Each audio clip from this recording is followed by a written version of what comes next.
Kamu tidak usah memikirkan apa yang terjadi, Dini. Ini sudah takdir. Takdir keluarga Sosro Diningrat.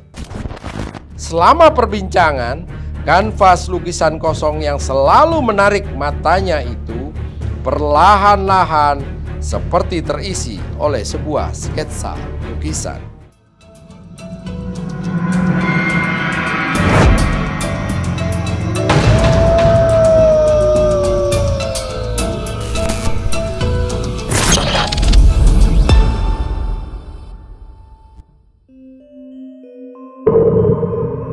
Misteri lukisan kosong.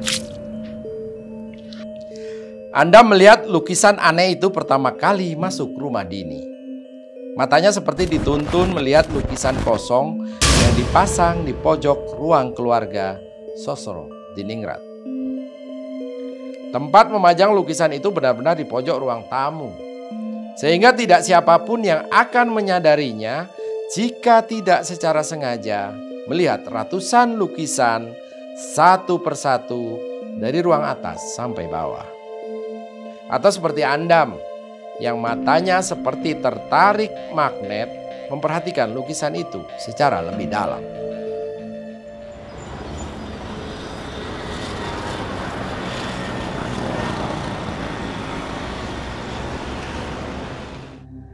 Dini tertegun melihat Andam seperti orang terhipnotis. Batinnya tercekat. Jangan yang ini, jangan pemuda ini. Dia sudah terlanjur mencintainya.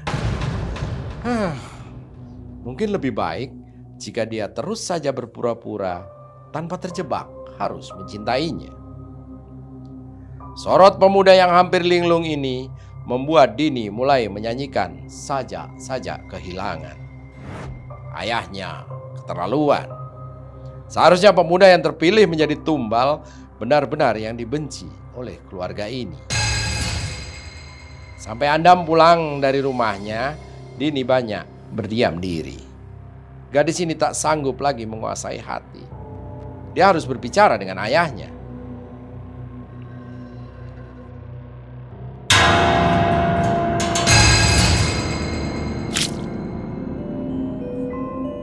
Andam mengenal Dini di kampus sebagai gadis yang sangat misterius.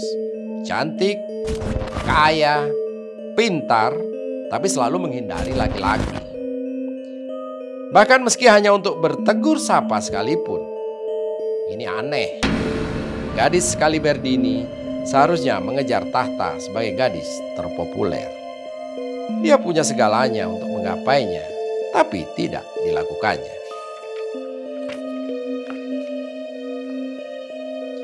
Tapi ini justru sebuah tantangan bagi Andam, pemuda yang gemar berjuang keras untuk mendapatkan gadis idaman.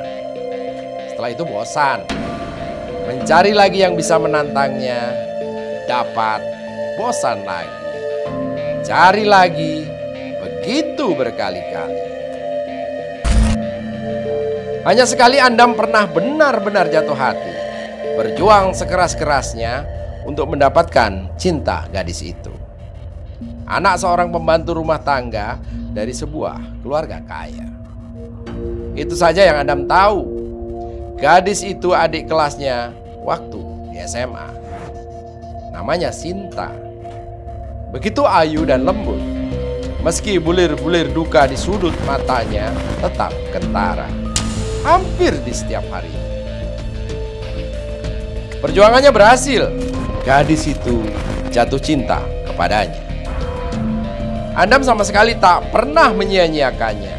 Hingga suatu ketika Andam harus berduka bertahun-tahun lamanya. Gadis itu meninggal dengan tragis tanpa dia sempat menjumpainya lagi.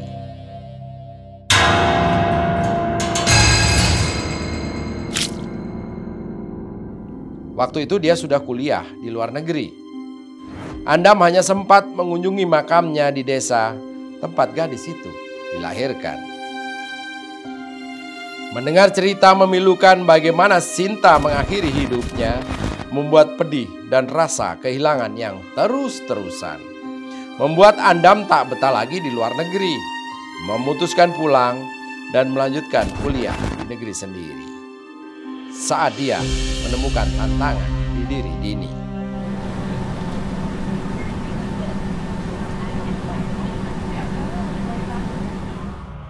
Dini menatap ayahnya seakan tak percaya.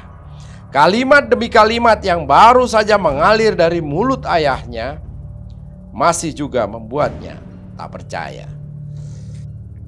Kamu tidak usah memikirkan apa yang terjadi, Dini. Ini sudah takdir. Takdir keluarga Sosro Diningrat. Keluarga bangsawan yang mengkhianati kebangsawanannya. Akibatnya harus rela dikhianati oleh kebangsawanannya juga. Dini hanya sempat menyela sedikit. Tapi ayah, tidak bisakah kutukan tumbal ini dihilangkan? Sudah terlalu banyak orang yang tidak bersangkut paut menjadi korban. Ayahnya, Raden Mas Ngabehi Pujo Sosro Diningrat, hanya mendengus pendek. Bukan sebuah jawaban yang memuaskan bagi Raden Ayu Putri Andini Sosro Diningrat.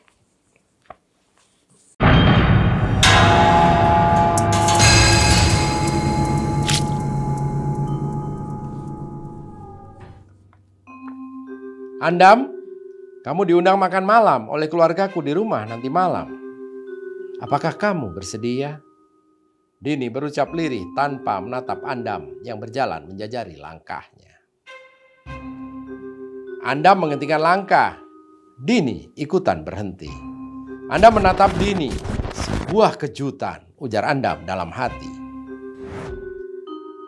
Mungkin ini ujian terakhir baginya sebelum benar-benar bisa menaklukkan Dini yang selama ini belum sepenuhnya bisa dia tangkap dalam hatinya. Pemuda itu mengangguk mantap, melanjutkan langkahnya kembali dengan tegap, penuh kepercayaan diri yang tinggi. Dini menatap langkah pemuda yang dicintainya itu dari belakang. Andam, lebih baik jika kau tidak usah menyanggupi untuk datang. Dini mengeluh cemas dalam hati.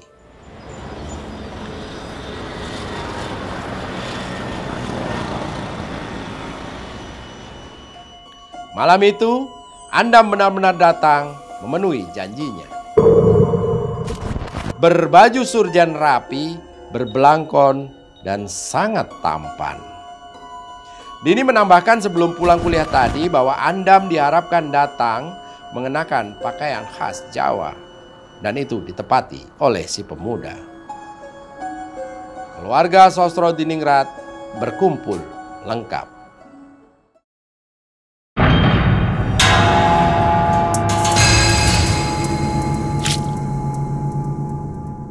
Semuanya mengenakan pakaian khas Jawa, termasuk Dini. Andam sampai harus mengakui dalam hati, belum pernah dia menjumpai putri Jawa berbalut pakaian khasnya secantik ini.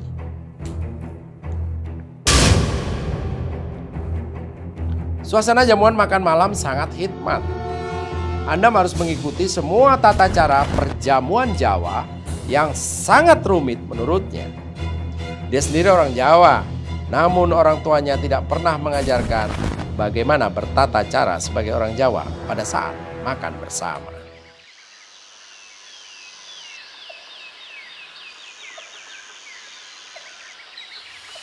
Selesai perjamuan makan, Andam berbincang-bincang dengan keluarga Sosro Diningrat di ruang depan. Entah disengaja atau tidak, Andam duduk tepat berhadapan dengan lukisan kosong yang menarik perhatiannya beberapa hari yang lalu. Pemuda ini terperanjat hebat. Selama perbincangan, kanvas lukisan kosong yang selalu menarik matanya itu perlahan-lahan seperti terisi oleh sebuah sketsa lukisan. Sketsa perempuan. Belum nampak jelas, tapi kejadian itu sudah membuat jantung Andam seperti dipalu godam.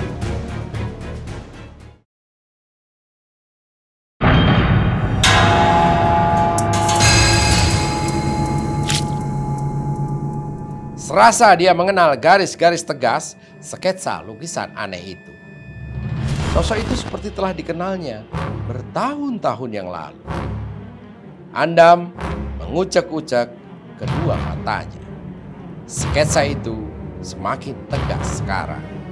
Sosok yang benar-benar dikenalnya dengan baik. Sinta. Ya Tuhan, apa yang terjadi? Anda memandang sekeliling. Semua orang sedang memperhatikannya dalam-dalam. Hanya Dini yang menundukkan muka. 2 butir air mata mengalir melewati pipinya. Anda ingin mempertanyakan keheranannya kepada keluarga aneh ini. Tak ada satupun suara keluar dari kerongkongannya. Lehernya seperti tercekik sesuatu yang tak nampak. Mukanya memerah. Anda memerintahkan tubuhnya memberontak, tapi tidak bisa. Anda maklum, sesuatu yang mistis tengah terjadi kepadanya. Dia sama sekali tidak bisa apa-apa. Tenaganya makin lama makin habis. Dia hanya sanggup menggerakkan leher melihat ke sana kemari. Wajahnya semakin pucat, seperti sedang dalam proses kehilangan banyak darah. Dilihatnya semua keluarga Sosrodiningrat menatap aneh kepadanya. Kecuali Dini. Gadis itu semakin dalam saja menundukkan mukanya. Tubuhnya bahkan meringkuk dan menggigil di kursi yang didudukinya. Mereka sengaja melakukan ini kepadanya.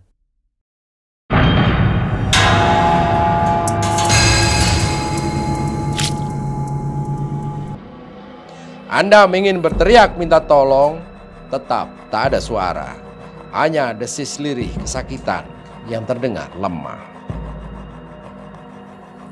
Mendadak Andam seperti mendapatkan kekuatannya kembali. Lehernya seperti dipaksa untuk melihat lukisan itu lagi. Dilihatnya Sinta di dalam lukisan sedang tersenyum kepadanya. Di mata itu mengalir air mata. Air mata darah. Tapi mulut itu tersenyum bahagia seperti sedang menenangkannya. Andam pulih secepat dia melemah tadi. Dilihatnya keluarga Sosrodiningrat sedang memperhatikannya dengan terheran-heran. Hanya Dini yang tidak. Gadis itu sekarang menggelosor jatuh di kursinya. Wajahnya sepucat mayat. Dari kedua matanya mengalir air mata. Air mata darah. Keluarga Sosrodiningrat hanya terpaku. Tidak percaya apa yang terjadi. Tumbal ini salah alamat.